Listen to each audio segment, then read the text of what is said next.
experience of mine was when I was interviewed. Not rated SPG1. It's not allowed here.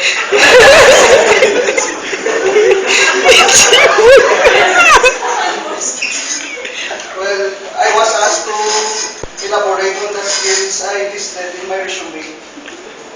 There was 3. The first was good leadership quality.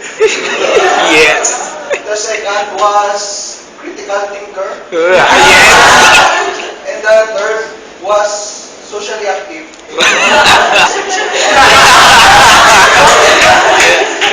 So I said to the interviewer, first, good leadership quality. Mahilig mag-utos ng mga tao. Ikaw ganun. The second was critical thinker. Critical thinker.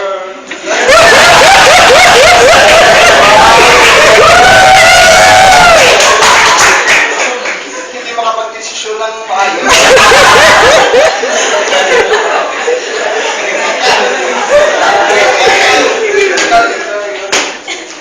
Tapos yung third, socially active.